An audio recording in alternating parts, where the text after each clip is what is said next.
আলিফ লাম মিম যালিকাল কিতাবু লা রাইবা ফীহি হুদাল লিল মুত্তাকিন। নবী তেলাওয়াত করতেছেন, আমি নামাজের পেছনে মুক্তাদি হিসেবে দাঁড়ানো। তেলাওয়াত চলতেছে, নবীর তেলাওয়াত করতে করতে করতে করতে মাঝামাঝি গিয়া রুকুর মধ্যে যাবেন, দেখলাম না নবীর তেলাওয়াত বন্ধ নাই। সূরা বাকারা পুরাটাই শেষ, বিশাল বড় সূরা। সূরা বাকারার তেলাওয়াত চূড়ান্ত ভাবে শেষ করিয়া নবী রুকুর মধ্যে যাবেন, কয় না না। নবী আবার বিসমিল্লাহ বলে সূরা আলে ইমরানের তেলাওয়াত শুরু করলেন। কোন সময় নবী রুকুতে যাবেন, কখন নবী সিজদায় যাবেন অনুভব করতে পারি না, তেলাওয়াত চলতেছে। সূরা আলে ইমরান এটাও বড় সূরা, তেলাওয়াত চলতেছে। মধ্যখানে গিয়া নবী বোধহয় সিজদা রুকু করবেন না, পুরা আলে ইমরান সূরাটাও তেলাওয়াত শেষ করলেন। প্রথম রাকাতে শেষ করিয়া নবী রুকুতে যাবেন, কয় না, নবী বিসমিল্লাহ বলে সূরা নিসাও তেলাওয়াত শুরু করলেন। সূরা নিসা পুরাটা শেষ করলেন। নবী এত মোহব্বত করতেন আমার আল্লাহর কালামকে, নবী এমনি গ্যারান্টি দিয়া যায় নাই। নবী গ্যারান্টি দিয়া বলেছে, এই উম্মতেরা, কিয়ামতের আগে তোদের কোনোদিন বিপদ আসবে না যদি দুই জিনিস আমি মুহাম্মদের থেকে ধইরা রাখো। আমি নবী দুইটা জিনিস রেখে গেলাম, ধরে রাখ, কোনোদিন বিপদ আসবে না। এক নম্বরে কোরআন, দুই নম্বরে আমি নবীর আদর্শের সুন্নাত। কোরআন বুঝো না, আলেমের কাছে যাও, তাদের বন্ধু হয়ে থাকো। আমি নবীর এক প্রথম কাজ কোরআনের তেলাওয়াত। আমার অবর্তমানে আমি মুহাম্মদের দায়িত্ব যারা দুনিয়াতে পালন করবে, তাদেরও প্রথম কাজ হবে কোরআন শরীফের তেলাওয়াত। কারণ নামাজ পড়বে, ইমামতি করবে, তেলাওয়াত যদি শুদ্ধ না হয় নামাজ হবে না। অতএব এক নাম্বার কোরআনের তেলাওয়াত। দ্বিতীয় দায়িত্ব হলো উম্মতের কলব ধোলাই করা, অন্তর ধোলাই করা। একা একা সম্ভব না। বলে দলিল, দলিল হলো শব্দটাই দলিল, ইউজাক্কিহিম শব্দটাই দলিল। একা একা কখনো কলব সাফ হয় না অন্যের সহযোগিতা ছাড়া। কলব এমন একটা পাত্র, যেই পাত্রটা আর একজনের নজর না লাগলে কোনোদিন পরিচ্ছন্ন হবে না। এই জন্য আমি নবী উম্মতের কলব ধোলাই করতাম। এবার দায়িত্ব পালন করবে উলামায়ে আহলে হক সাদিকিন। তোমরা তাদের বন্ধু হইয়া থাকো। বলে কতক্ষণ থাকবা? কলবের মধ্যে গুনাহ যতক্ষণ যাবে না ততক্ষণ থাকবা। কলবটা পরিষ্কার হওয়া পর্যন্ত তোমরা আল্লাহওয়ালাদের সাথে থাকবা, সাদিকিনদের সাথে থাকবা। কিছুদিন থাইকা দূরে যাওয়া হবে না। 24টা ঘন্টা তার পেছনে সময় দাও। তার মোহাব্বত নিয়ে বান্দা তুমি সুন্নতের আমল করো, গুনাহ থেকে নিজেরে বাঁচাও। এটা যদি তোর তবিয়াতে ধরে না, এই জন্যই তো আমার আল্লাহ বলছে একটা মেডিসিন আগে ঢুকায় রাখ, তাকওয়া, আল্লাহর ভয়। আল্লাহরে যদি ভয় করিয়া চলো, তখন তোমার বয়সের ছোট মানুষটাকেও মানা তোমার জন্য সহজ হয়ে যাবে। আর আল্লাহর ভয় যদি না থাকে, তখন বড়দেরকেও সম্মান করার মন মানসিকতা আসে না। তখন বড়দের সাথেও বেয়াদবি করে, কারণ আল্লাহর ভয় নাই, জবাবদিহিতার চিন্তা নাই। আর আল্লাহর ভয় যখন অন্তরে আসবে, তখন বড় না ছোটদেরকেও মানার মতো অন্তর তৈরি হয়ে যাবে। বাচ্চাটা আগুন দেখলে ধরতে যায়, সাপ দেখলে ধরতে যায়। ওই বাচ্চা বুঝে না আগুন কি খতরনাক। মা ধীরে ধীরে কয় খবরদার আগুন পুড়ে যাবে, ভয় ভয় ভয়। সন্তান বুঝে না। বলতে বলতে বলতে বলতে একদিন হঠাৎ অন্তরে ঢুকে গেছে। সন্তানের অন্তরে যখন ঢুকলো আগুন একটা ভয়ঙ্কর, সাপ ভয়ঙ্কর। এখন বাচ্চা দেইখা দিছে দৌড়। মা কয় দৌড়াস কেন? কয় আগুন। এখন ঢুকছে অন্তরে। ঢুকার পরে এখন আগুন দেখলে দৌড়ায়, হাত দেয় না। আগে ধরতে যাইতো, আঙ্গুল ঘুরে ফেলাইছে দেড়টা, এখন যায় না কেন? অন্তরের মধ্যে ঢুকছে আগুন একটা ভয়ঙ্কর। ঠিক যেই জাহান্নামী মানুষগুলো গুনাহ করে করে বড় মজা পাইছে, এরা জাহান্নাম সম্পর্কে ধারণা নাই, এরা জাহান্নামের আগুনের তাপমাত্রার ধারণা নাই, আল্লাহর আযাবের কোনো ধারণা নাই। এরা যখন আলেমদের সাথে জুড়ে যাবে, আলেমরা যখন বলবে নামাজ পড় না হয় গুনাহ জাহান্নাম, ও বান্দা দাড়িটা লম্বা কর না হয় জাহান্নাম, মিথ্যা কথা বলা বন্ধ কর না হয় জাহান্নাম, এইভাবে জাহান্নামের বয়ান করতে করতে করতে করতে করতে করতে কলবের মধ্যে এমন একদিন ঢুকে যাবে জাহান্নাম বড় ভয়ঙ্কর। তখন আর হুজুরের লাগবে না, নিজে নিজে গুনাহ দেখলে গুনাহ থেকে পালাইতে শুরু করবে। এই জন্য সাদিকিনদের বন্ধু হও, আল্লাহওয়ালা, সত্যবাদী। বলে সত্যবাদী মানে শাব্দিক অর্থে না, শাব্দিক অর্থে তো হিন্দুও সত্যবাদী, এই সত্যবাদী না। বলে যার পুরা জীবনটা সততার উপরে চলবে, জমিনের মধ্যে সততার উপরে জীবনকে পরিচালনার মডেল হলো আমার রহমতের নবী, যার 63 বছর জীবনে কোনো মিথ্যার আশ্রয় নাই, যার আখলাকের মধ্যে কোনো ঝামেলা নাই, যার লেনদেনের মধ্যে কোনো ভেজাল নাই, যার ব্যবহারে কোনো মিথ্যা নাই, যার ধোঁকা নাই, কোনো ভেজাল নাই। বাইতুল্লাহ এমন একটা ঘর, যেই বাইতুল্লাহর কিনারায় নামাজ পড়লে একে 1 লাখ, যেই বাইতুল্লাহর দিকে নজর করলে নবী বলেন নজরটা দিয়া দোয়া করলেই কবুল। যেই বাইতুল্লাহর দিকে শুধু কেউ তাকায় থাকবে তাতেও সওয়াব। একজনে 13টারে জবাই করছে দিনে কইরা তরবারি ডারেল সহ, এক দৌড় দিয়া বাইতুল্লাহর এই আঙ্গিনায় ঢুকছে। বাইতুল্লাহ তো মনে করেন ছোট এক ঘর, একেবারে স্টেজ থেকে একটু বড়, 2-4টার মতো হবে, কিন্তু বাইতুল্লাহর এরিয়া অনেক বড়। আপনাদের সে নারায়ণপুর নাকি ওই বিশাল এরিয়া। 13 জনকে হত্যা করিয়া দিবালোকে ইচ্ছা করে হত্যা করছে, কোনো দোষ নাই। দৌড়াইয়া যদি বাইতুল্লাহর আঙ্গিনার এরিয়ায় ঢুকে, ইসলামের স্পষ্ট স্থায়ী আইন, কোন সরকারও তার দিকে বাঁকা নজরে তাকাইতে পারবে না। বাইতুল্লাহর সম্মান বাইর হইলে অনেক বর্তা বানায় ফেলা। বাইতুল্লাহর এরিয়ায় যতক্ষণ থাকবে, চোখ উল্টাইয়া তাকাইলেও গুনাহ হবে। এজন্য আল্লাহ কসম খাইছেন, ওয়াহাজাল বালাদিল, নিরাপদ শহরের কসম। এখানে আসলেই নিরাপত্তা, কোনো কিলাকিলি নাই। সব কিলাকিলি সোনার বাংলায়। কোথায়? কয় মসজিদের ভিতরে। কেন? কয় কার জানি বদনজর লাগছে, অভিশাপ লাগছে। যেই বাইতুল্লাহর কাছে গেলে কেউ জোরে আমিন কয়, কেউ আস্তে আমিন বলে, কেউ হাত ছেড়ে দেয়, কেউ হাত বুকে বাঁধে। কোনো দ্বন্দ্ব আছে?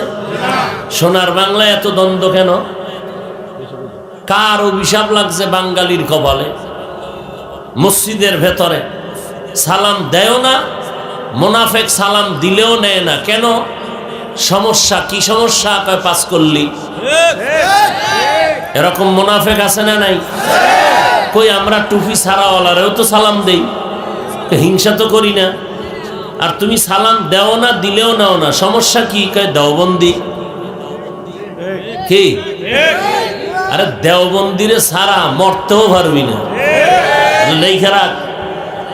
আর 10 বছর টাইম, বাংলাদেশের প্রত্যেকটা গ্রামে গ্রামে কওমি মাদ্রাসা হবে, লিখে রাখ। কেন হবে? তোদের বাধার কারণে হবে। কারণ জোয়ারের পানিতে বাদ দিলে শক্তি কমে না বাড়ে? এই তাবলীগের বিরোধিতা করতেছ, বাড়তেছে না কমতেছে? সরমনের বিরোধিতা করার দ্বারা, উজানির বিরোধিতা করার দ্বারা বাড়ে না কমে? আরো বাড়বে। বিরোধিতা যত করবি তত বাড়বে, এটাই নিয়ম। বিরোধিতা করে কারা? একমাত্র মওদুদী সাহেবের মুরিদেরা, আর কেউ না। বলবেন অমুক দল না, সব এক গাছের ডালপালা,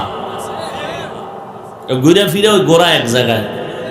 আল্লাহ হেদায়াত দান করুন।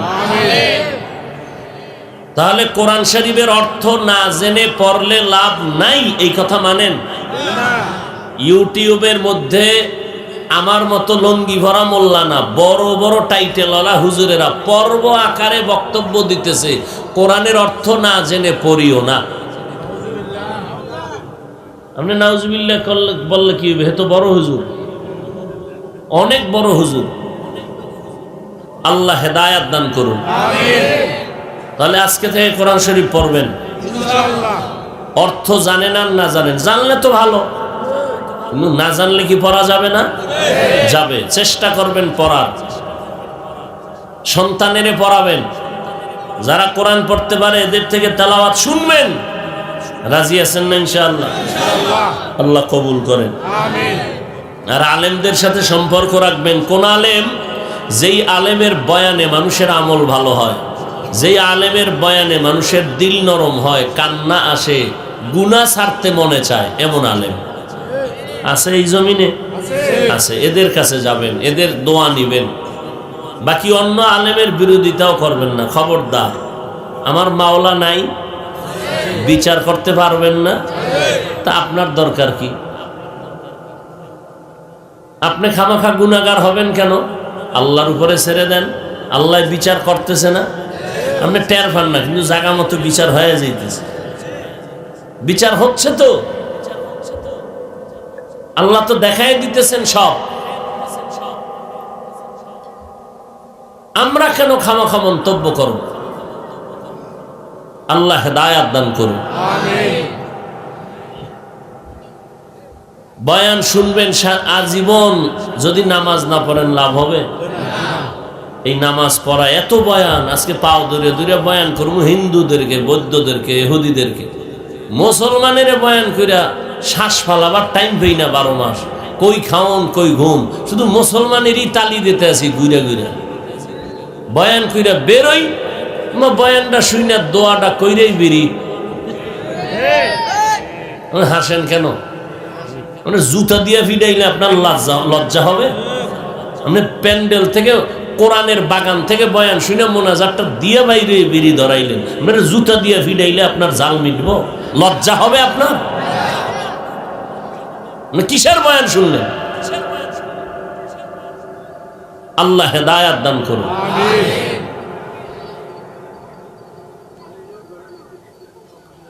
হায় হায় হায়। 5 ওয়াক্ত নামাজ ঠিক মতো পড়েন, ওলামায়ে কেরামের কাছে যান, দোয়া নেন। মা বাবার দোয়া তো নিবেনই। মা বাবার দোয়া হলো সব থেকে ঊর্ধ্বে, কারণ আলেমের দোয়া কবুল হওয়ার গ্যারান্টি হাদিসে নাই, কিন্তু মায়ের দোয়া, বাবার দোয়া কবুলের কি আছে? গ্যারান্টি আছে। মা বাবার দোয়া নিবেন। আল্লাহ পাক আমাদের কবুল করেন, এই মাহফিল কবুল করেন, এলাকার সবাইকে আল্লাহ দিনের খাদেম বানায় দেন।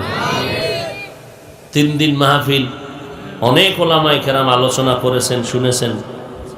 আল্লাহ পাক এই আলোচনার উপরে আমল করার তৌফিক দান করেন।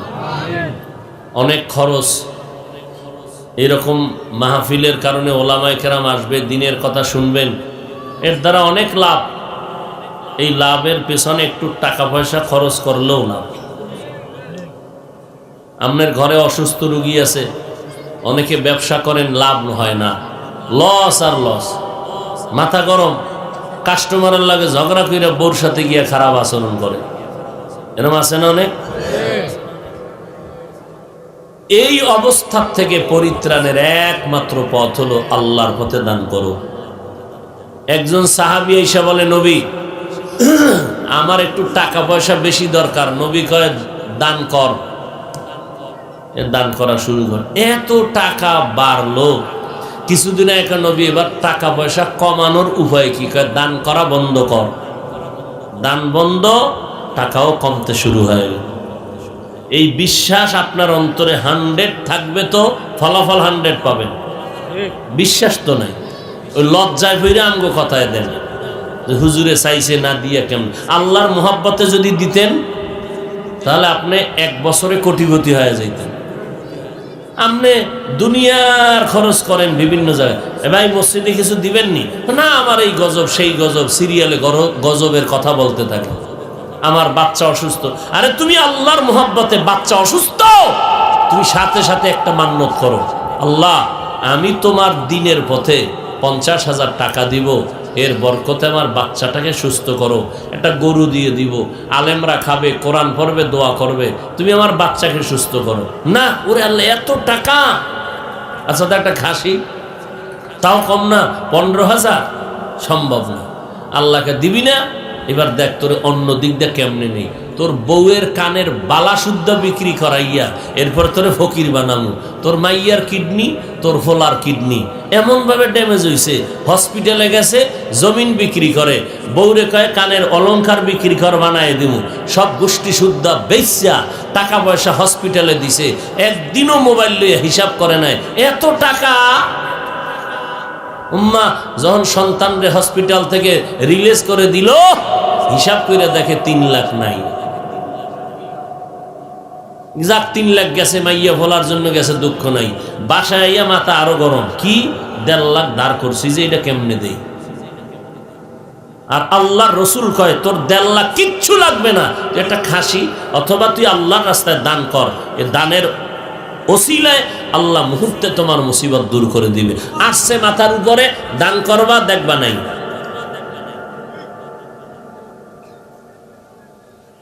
এই দান করবেন কম বেশি, যখন যেখানে পারেন, গরিব, এতিম, অসহায়, যখন যেখানে পারেন দান করবেন।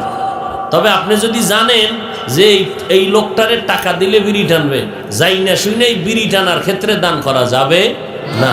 আপনার টাকা পাইয়া গাঞ্জা খাইব, ইয়াবার ট্যাবলেট খাইবে, এরপরে আড্ডা দিবে, এ যাই না শুনে আকাম করা যাবে। আল্লাহ হেদায়াত দান করুন। আপনাদের কাছে ব্যাগ নিয়ে যাবে, বিসমিল্লাহ বলে পকেটে হাত দিয়া 1000, 100, 500 যা পারেন আল্লাহর মোহাব্বতে দিবেন। রাজি আছেন ইনশাআল্লাহ? তবে আজকে বলি, এতদিন এই কাজটা না করলে এখন করবেন।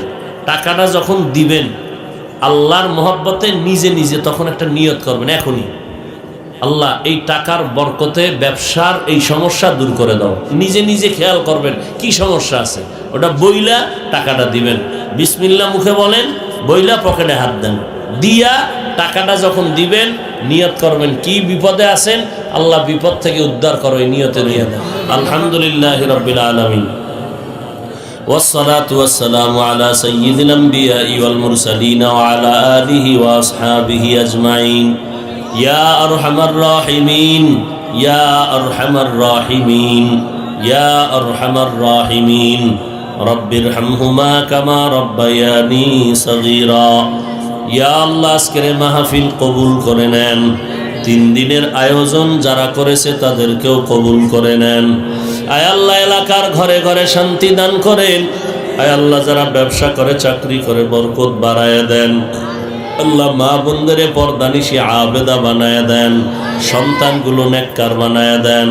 আয় আল্লাহ সহিভাবে কোরআন পড়ার তৌফিক দান করেন। আয় আল্লাহ আমার যুবকদেরকে দিনদার বানায় দেন, 5 ওয়াক্ত নামাজি বানায় দেন।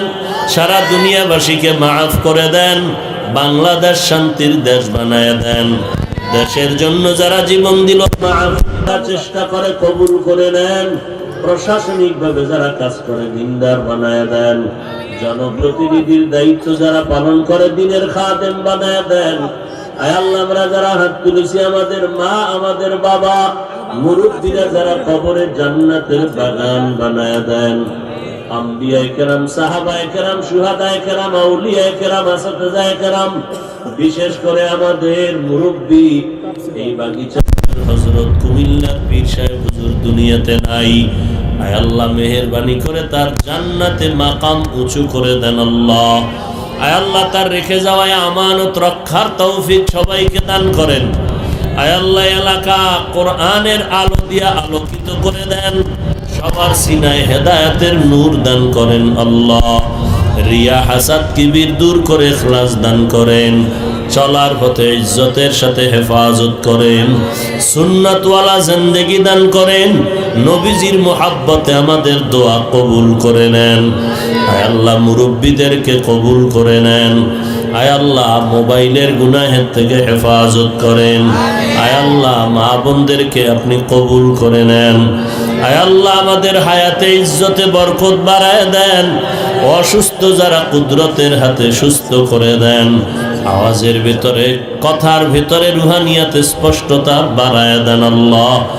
ইলম ও হিলম ও হিকমতে বরকত বাড়ায়া দেন। أفوض أمري إلى الله إن الله بصير بالعباد وصلى الله تعالى على خير خلقه محمد وآله وأصحابه أجمعين آمين آمين آمين برحمتك يا أرحم الراحمين